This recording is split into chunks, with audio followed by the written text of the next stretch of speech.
So இன்றைக்கி நம்ம பார்க்கக்கூடிய டாபிக் வந்து பார்த்திங்கன்னா ஜென்ரல் தமிழை பொறுத்த வரையும் யூனிட் 7ல் சிறுபஞ்ச மூலம் அப்படின்ற டாபிக் தான் பார்க்க போகிறோம். ரொம்ப ரொம்ப முக்கியமான டாபிக். ஓகேங்களா? ஸோ ஃபஸ்ட்டு இதனுடைய ஆசிரியர் குறிப்பை வந்து பார்த்துடலாம்.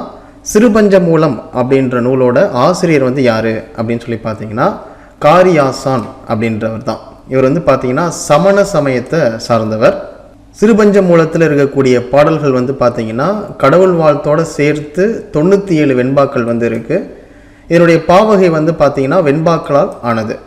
அதே மாதிரி காரியாசனும் ஏலாதியோட ஆசிரியருமான கனிமேதாவியாரும் மதுரை தமிழ் ஆசிரியர் மாக்காயனாரின் ஒரே சாலை மாணவர்களாக இருந்திருக்காங்க, ஒன்றா படிச்சிருக்காங்க. யார் யார்? காரியாசனும் ஏலாதி ஆசிரியருமான கனிமேதாவியார் அப்படின்றவரும் மதுரை தமிழ் ஆசிரியர் மாக்காயனர்கிட்ட ஒன்றா படிச்சிருக்காங்க. ஓகேங்களா?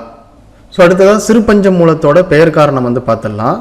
ஸோ சிறுபஞ்ச மூலம் அப்படின்றது வேரால் பெயர் பெற்ற நூல் அப்படின்னு சொல்லலாம். ஓகேங்களா? சிறுபஞ்ச மூலத்தில் பஞ்ச அப்படின்னா 5ன்னு அர்த்தம், மூலம்னா வேர்னு அர்த்தம். ஸோ 5 விதமான வேர்கள் அப்படின்னு எதை குறிப்பிடுறாங்கன்னா கண்டங்கத்திரி, சிறுவழுதுணை, சிறுமல்லி, பெருமல்லி, நெருஞ்சி. ஸோ இந்த 5 விதமான மூலிகை வேர்கள் வந்து மனிதனோட உடல் நோயை வந்து போக்கும். ஓகேங்களா? அதே மாதிரி இந்த நூலில் இருக்கக்கூடிய ஒவ்வொரு பாடல்லையும் 5 விதமான கருத்துக்கள் வந்து சொல்லியிருப்பாங்க. ஸோ அந்த கருத்துக்கள் மக்களோட மனநோயை போக்கும் அப்படின்னு சொல்கிறாங்க. ஓகேங்களா? ஸோ இதுதான் சிறுபஞ்ச மூலம் அப்படின்றதனோட பெயர் காரணம். சரிங்களா?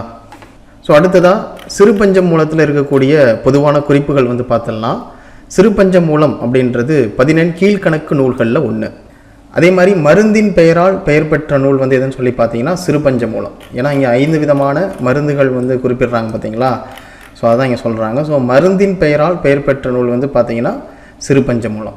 சிறுபஞ்ச மூலம் அப்படின்றது போலவே பெருபஞ்ச மூலம் அப்படின்னு இருக்குது. இதுலேயும் வந்து பார்த்தீங்கன்னா 5 விதமான வேர்கள் வந்து கொடுத்துருக்காங்க. ஸோ வில்வம், பெருங்குமிழ், பாதிரி, தாழு தாளை, வாகை. ஸோ இந்த 5 வந்து பார்த்தீங்கன்னா பெருபஞ்ச மூலத்தில் இருக்கக்கூடிய வேர்கள். ஓகேங்களா? எக்ஸாம் பாயிண்ட் ஆஃப் வியூவில் கீழே கொடுக்கப்பட்டிருக்கிற சிறுபஞ்ச மூலம் அப்படின்ற நூலோட வேர்களில் எது தவறானது அப்படின்னு சொல்லி கேட்கலாம். இல்லை பெருபஞ்ச மூலத்தில் கொடுக்கப்பட்டிருக்கிற வேர்களில் எது பொருந்தாமல் இருக்குது அப்படின்னு கேட்கலாம். ஓகேங்களா? அதெல்லாம் எக்ஸாம் பாயிண்ட் ஆஃப் வியூவில் கேட்கக்கூடிய கேள்விகள். சரிங்களா? ஸோ அடுத்ததாக சிறுபஞ்ச மூலம் அப்படின்றது தொல்காப்பியர் குறிப்பிடும் அம்மை அப்படின்ற வனப்பிற்குரியதாக இருக்குது. ஓகேங்களா? அதே மாதிரி காரியாசான் வந்து பார்த்தீங்கன்னா மதுரை தமிழாசிரியர் மாக்காயனர்கிட்ட மாணவராக இருந்தார் அப்படின்றத சிறப்பு பாயிரம் அப்படின்றது சொல்லுது. சிறப்பு பாயிரம் அப்படின்றது பவனந்தி முனிவர் எழுதிய நூல்களில் ஒரு பகுதி தான் வந்து பார்த்தீங்கன்னா சிறப்பு பாயிர இலக்கணம் அப்படின்றது. ஓகேங்களா? சிறுபஞ்ச மூலத்தோட பாடல் வரிகள் வந்து பார்த்தீங்கன்னா நன்மை தருவன, தீமை தருவன, நகைப்புக்குரியது. ஸோ இது மாதிரி வாழ்வியல் உண்மைகளை எடுத்து காட்டக்கூடிய பாடல் வரிகளாக இருக்குது. ஓகேங்களா? ஸோ அதே மாதிரி காரியாசனை மாக்காரியாசான் அப்படின்னு சொல்லிட்டு பாயுர செயல் வந்து இவரை சிறப்பிக்குது. ஓகேங்களா? காரி அப்படின்னா அவருடைய இயற்பெயர், ஆசான் அப்படின்றது அவர் செய்யும் தொழில் அடிப்படையில் அமைந்த பெயர். அதனால தான் மாக்காரியாசான் அப்படின்னு சொல்லிட்டு பாயுர செயல் வந்து பார்த்தீங்கன்னா இவரை சிறப்பிக்குது. ஓகேங்களா? இதை கூட வந்து பார்த்தீங்கன்னா எக்ஸாம் பாயிண்ட் ஆஃப் வியூவில் கேட்கலாம். மாக்காரியாசான் அப்படின்னு சொல்லிட்டு எது சிறப்பிக்குது அப்படின்னு சொல்லி கேட்டாங்கன்னா பாயுர செயல். ஓகேங்களா? சிறுபஞ்ச மூலத்தை பொறுத்தவரையும் பெரும்பான்மை பொது அறக்கருத்துக்களும் சிறுபான்மை சமண அறக்கருத்துக்களும் கொண்டது தான் சிறுபஞ்ச மூலம் அப்படின்றது. அதே மாதிரி இதில் இருக்கக்கூடிய முக்கியமான வரிகள் வந்து பார்த்திங்கன்னா தோல் கன்றை காட்டி பசுவை கறக்கும் பழக்கம் கொடியது அப்படின்னு சிறுபஞ்ச மூலம் சொல்லுது. அதாவது கன்றை இழந்த பசுமாட்டுக்கிட்ட பொம்மை கண்ணுக்குட்டியை காட்டி பால் கறக்குறாங்கல்ல, ஸோ அது வந்து சரியா, அது வந்து எவ்வளோ கொடியது அப்படின்றத சிறுபஞ்ச மூலம் சொல்லுது. ஸோ இந்த அடிகள் வந்து பார்த்திங்கன்னா ரொம்ப ரொம்ப முக்கியமானது. ஓகேங்களா? ஸோ அதனால தான் இதை நம்ம இந்த இடத்துல கொடுத்துருக்கோம். ஸோ இதோட சிறுபஞ்ச மூலத்தில் இருக்கக்கூடிய முக்கியமான பாயிண்ட்ஸ்லாம் நம்ம பார்த்தாச்சு. ஸோ எக்ஸாம் பாயிண்ட் ஆஃப் வியூவில் இதில் என்ன கேட்பாங்க. ஓகேங்களா? ஸோ அடுத்ததாக சிறுபஞ்ச மூலத்தில் இருக்கக்கூடிய பாடல் வரிகள் வந்து பார்க்க போகிறோம். ஓகே, முதல் பாடல் வந்து பார்த்திங்கன்னா 9th ஸ்டாண்டர்ட் நியூ புக்கில் டேர்ம் 2ல் வந்து இருக்குது. ஓகேங்களா? ஸோ இந்த பாடல் வரிகளை பொறுத்த வரையும் அறிவுடையார் தாமே உணர்வர் அப்படின்றத பற்றி தான் இந்த பாடல் வரிகளில் சொல்லியிருப்பாங்க. ஸோ அறிவுடையார் அப்படின்றவங்க எப்படி இருப்பாங்க? அவங்களுக்கு எல்லா விஷயங்களும் தெரியும். ஓகேங்களா? எது நல்லது கெட்டது அப்படின்றது அறிவுடையாருக்கு தெரியும். ஸோ அதை பற்றி தான் இந்த பாடல் வரிகளில் சொல்லியிருப்பாங்க. பூவாது காய்க்கும் மரம் உல நன்றறிவார் அப்படின்னா ஒரு மரத்தில் பூ பூக்காமலே காய்கள் வந்து காய்க்கிறது உண்டு. ஓகேங்களா? அது மாதிரி அறிவுடையார் அப்படின்னு நம்ம எடுத்துக்கிட்டோம்னா அவங்களுக்கு நல்லது கெட்டது அப்படின்றது யாரும் சொல்லணும்னு அவசியம் கிடையாது. ஓகேங்களா, அவங்களுக்கே அது தெரியும். எப்படி ஒரு மரத்தில் பூ பூக்காமலே காய் காய்க்குதோ அதே மாதிரி அறிவுடையாருக்கு எது நல்லது கெட்டது அப்படின்றது அவங்களுக்கே தெரியும் அப்படின்றது தான் இந்த வரிகளோட அர்த்தம். ஸோ அடுத்தது, மூவாது மூத்தவர் நூல் வல்லார். ஸோ மூவாது அப்படின்னா இளையவர்னு அர்த்தம், மூத்தவர் அப்படின்னா பெரியவங்கன்னு அர்த்தம். ஸோ இளையவராக இருந்தாலும் அவங்க எந்த அளவுக்கு அறிவோடு இருக்காங்க அப்படின்றத நம்ம பார்க்கணும். ஓகேங்களா, இங்கே வந்து வயது வரம்பு அப்படின்றதே கிடையவே கிடையாது. ஸோ இங்கே வந்து சின்னவங்களாக இருக்காங்க, அவங்களுக்கு வந்து ஒன்றுமே தெரியாது, பெரியவங்களாக இருக்காங்க, அவங்களுக்கு எல்லாமே தெரியும் அப்படின்னு நம்ம சொல்லவே முடியாது. ஸோ இளையவராக இருந்தாலும் சரி, முதியவராக இருந்தாலும் சரி, அவங்க எந்த அளவுக்கு அறிவோடு இருக்காங்க, நிறையா நூல்களை படித்து எந்த அளவுக்கு அறிவோடு இருக்காங்க, அவங்க தான் அறிவுடையார் அப்படின்றத இந்த வரிகளில் சொல்கிறாங்க. ஓகேங்களா. ஸோ அடுத்ததாக, தாவா விதையாமை நூறுவ வித்துள மேதைக்கு உரையாமை சொல்லும் உணர்வு.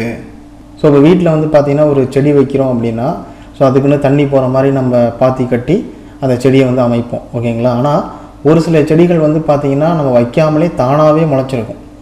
புரியுதுங்களா. ஸோ அது மாதிரி மேதையாக இருக்கக்கூடியவங்களுக்கு யாரும் எதுவும் சொல்லித்தரணும்னு அவசியம் கிடையாது, அவங்களுக்கே எல்லா விஷயமும் தெரியும். ஓகேங்களா. ஸோ அதுதான் இங்கே வந்து சொல்கிறாங்க. தானாகவே முளைச்சி வரக்கூடிய விதைகளும் இருக்குது. ஓகேங்களா. அதே மாதிரி மேதையாக இருக்கக்கூடியவங்களுக்கு யாரும் எதுவும் உணர்த்தணும் அப்படின்னு அவசியமே கிடையாது. ஓகேங்களா. ஸோ அறிவுடையாரோட சிறப்பை பற்றி தான் வந்து பார்த்திங்கன்னா இந்த பாடல் வரிகளில் சொல்லியிருக்காங்க. ஸோ கொடுக்கப்பட்டிருக்கிற இந்த பாடல் வரிகள் எந்த அணியை பயின்று வந்திருக்கு அப்படின்னு சொல்லி பார்த்தீங்கன்னா எடுத்துக்காட்டு உவமை அணி. ஓகேங்களா. ஓகே, அடுத்த பாடல் வரிகள் வந்து பார்த்தீங்கன்னா 9th ஸ்டாண்டர்ட் ஓல்டு புக்கில் டேர்ம் 1 வந்துருக்கு. ஓகேங்களா. முதல் வரிகள் வந்து பாருங்கள், கண்வனப்பு கண்ணோட்டம். ஸோ கண்ணோட்டம்னா அழகுன்னு அர்த்தம். ஸோ கண்ணுக்கு அழகு இரக்கம் கொள்ளுதல். நம்ம வந்து மற்றவங்க மீது இரக்கம் கொள்கிறோம் பார்த்தீங்களா, ஸோ அதுதான் அழகு அப்படின்னு சொல்கிறாங்க. ஓகேங்களா. நம்ம மற்றவங்க மீது இரக்கம் கொள்ளும்போது ஸோ இன்னொருத்தவங்க நம்மளை வந்து பார்க்குறாங்க அப்படின்றப்ப நம்ம வந்து எப்படி தெரியுமோ, நம்ம வந்து அழகாக தெரியும். ஓகேங்களா. அதே மாதிரி கால்வனப்பு செல்லாமை அப்படின்னா நம்ம மற்றவங்கள்ட்ட எதுவுமே எதிர்பார்க்கக்கூடாது. ஓகேங்களா. அவங்க இதை செய்வாங்க, மற்றவங்க நமக்கு செய்வாங்க அப்படின்னு சொல்லிட்டு நம்ம யார்கிட்டையுமே எதையுமே எதிர்பார்க்கக்கூடாது. அதுக்கப்புறம் என் வனப்பு இன்துணையாம் என்றுரைத்தல். அதாவது ஆராய்ச்சிக்கு அழகு அப்படின்றது அந்த முடிவை நம்ம முன்னாடியே சொல்கிறது. ஓகேங்களா. நான் வந்து ஒரு விஷயத்தில் ஆராய்ச்சி பண்ண போகிறேன், அதற்குண்டான முடிவு வந்து இதுதான் வரும் அப்படின்றத பர்ஃபெக்டாக நம்ம தெரிஞ்சுக்கிட்டு நம்ம ஒரு விஷயத்தில் வந்து இறங்குறோம்ல, ஸோ அந்த ஆராய்ச்சிக்கு அழகு வந்து அதுதான். ஓகேங்களா. அதே மாதிரி பண்வனப்பு கேட்டார் நன்தென்றல். ஸோ இசைக்கு வந்து எது அழகு அப்படின்னு சொல்லி பார்த்தீங்கன்னா, ஸோ நம்ம இசைக்கிறோம் அப்படின்னா அதை மற்றவங்க கேட்கும்போது அதை கேட்டுட்டு நம்மளை வந்து பாராட்டுறாங்கல்ல, ஸோ அதுதான் அழகு. நம்ம இசைக்கக்கூடிய இசையில் அதை கேட்டுட்டு அவங்க அதற்கு உண்டான பாராட்டை தெரிவிக்கிறாங்க அப்படின்னா ஸோ இசைக்கு வந்து அதுதான் அழகு. ஓகேங்களா. கிளர் வேந்தன் தன்னாடு வாட்டான் நன்னென்றல் வனப்பு.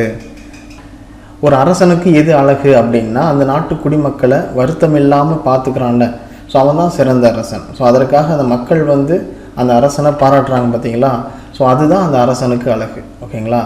ஸோ இந்த பாடல் வரிகளை பொறுத்த வரையும் எதற்கு எது அழகு அப்படின்ற மாதிரி கொடுத்துருப்பாங்க. ஸோ சிறுபஞ்ச மூலத்தை பொறுத்த வரையும் இந்த 2 பாடல் வரிகளை பார்த்து வச்சுக்கோங்க. அதே மாதிரி இந்த 2 பாடல் வரிகளுக்கு உண்டான அணிகளையும் பார்த்து வச்சுக்கோங்க. ஓகேங்களா. இந்த பாடல் வரிகளை பொறுத்த வரையும் சொற்பொருள் பின்வரும் நிலையணி. ஓகேங்களா. ஸோ அதுக்கப்புறம் சிறுபஞ்ச மூலத்தில் இருக்கக்கூடிய மேற்கோள்கள் வந்து பார்த்தலாம். நூற்கு இயந்த சொல்லின் வனப்பே வனப்பு, போதைக்கு உரைத்தாலும் சொல்லாது உணர்வு, படைத்தனுக்கு யானை வனப்பாகும், சொல்லின் வனப்பே வனப்பு. ஸோ இது மாதிரியான வரிகள்லாம் வந்ததுன்னா இதெல்லாம் சிறுபஞ்ச மூலத்தில் இருக்கக்கூடிய வரிகள். ஓகேங்களா. ஸோ இந்த வரிகளையும் பார்த்துக்கோங்க. ஸோ இதோட வந்து பார்த்தீங்கன்னா சிறுபஞ்ச மூலம் ஓவராலாக கம்ப்ளீட் ஆகுது. ஸோ அதுக்கப்புறம் லாஸ்ட்டு ஃபைனலாக வந்து பார்த்தீங்கன்னா சிறுபஞ்ச மூலத்தில் நிறைய பேருக்கு உண்டான சந்தேகம் வந்து பார்த்தீங்கன்னா ஸோ எத்தனை பாடல்கள் வந்து இருக்குது. ஓகேங்களா. ஒரு சில பேர் வந்து 100 பாடல்கள்னு சொல்கிறாங்க, ஒரு சில பேர் 102 பாடல்கள்னு சொல்கிறாங்க. ஸோ நம்ம ஸ்கூல் புக்கில் வந்து என்ன கொடுத்துருக்காங்கன்னா கடவுள் வாழ்த்தோடு சேர்த்து 97 வெண்பாக்கள் அப்படின்னு தான் சொல்லி கொடுத்துருக்காங்க. ஸோ அதை பேஸ் பண்ணி தான் கேள்விகள் வந்து கேட்பாங்க. ஓகேங்களா. ஏன்னா ப்ரீவியஸ் இயர் கொஸ்டின்லேயும் வந்து பார்த்திங்கன்னா அப்படி தான் கேட்டிருக்காங்க. ஸோ அதற்குண்டான ப்ரூஃப் வந்து பார்த்திங்கன்னா இங்கே நம்ம கொடுத்துருக்கோம். இப்போ பாருங்கள், நூலின் 97 வெண்பாக்களும் மனநோய் போக்கும் 5 கருத்துக்களும் கொண்டது எது. ஸோ அது வந்து பார்த்திங்கன்னா சிறுபஞ்ச மூலம். இது வந்து பார்த்திங்கன்னா டிஎன்பிஎஸ்சி கொஸ்டின் தான். அதே மாதிரி சிறுபஞ்ச மூலத்தில் கடவுள் வாழ்த்துடன் சேர்த்து எத்தனை வெண்பாக்கள் உள்ளது. ஸோ 97. ஓகேங்களா. ஸோ அதனால் எக்ஸாம் பாயிண்ட் ஆஃப் வியூவில் ப்ளஸ் வந்து பார்த்திங்கன்னா நம்ம ஸ்கூல் புக்கில் இருக்கிறத மட்டும் நம்ம பார்த்துப்போம். ஸோ ஃப்யூச்சரில் இது அப்டேட் வந்தது அப்படின்னா நம்ம வந்து அதற்குண்டான விளக்கம் வந்து கொடுக்குறோம். ஓகேங்களா? ஸோ இப்போதைக்கு சிறுபஞ்சமூலம் பொறுத்தவரையும் கடவுள் வாழ்த்து பாடலோடு சேர்த்து 97 வெண்பாக்கள். ஸோ இது மட்டும் ஞாபகத்தில் வச்சுங்க, வேறு எதுவும் போட்டு குழப்பிக்காதீங்க. ஓகேங்களா? ஓகே ஃப்ரெண்ட்ஸ், இதோட சிறுபஞ்சமூலம் வந்து பார்த்திங்கன்னா ஓவராலாக கம்ப்ளீட் ஆகுது. ஸோ இதை தாண்டி கேள்விகள் வந்து கேட்க மாட்டாங்க. ஸோ இந்த வீடியோ பதிவு ஒரு தடவைக்கு 2 தடவை பார்த்துட்டு கரெக்டாக நோட்ஸ் எடுத்துங்க. ஓகேங்களா? ஓகே ஃப்ரெண்ட்ஸ், இதோட இந்த வீடியோ பதிவை கம்ப்ளீட் பண்ணிக்கலாம். ஸோ இதே மாதிரி அடுத்த ஒரு வீடியோ பதிவில் சந்திக்கலாம். Okay, thank you. துருவம் அகாடமியிலேருந்து கார்த்திக்.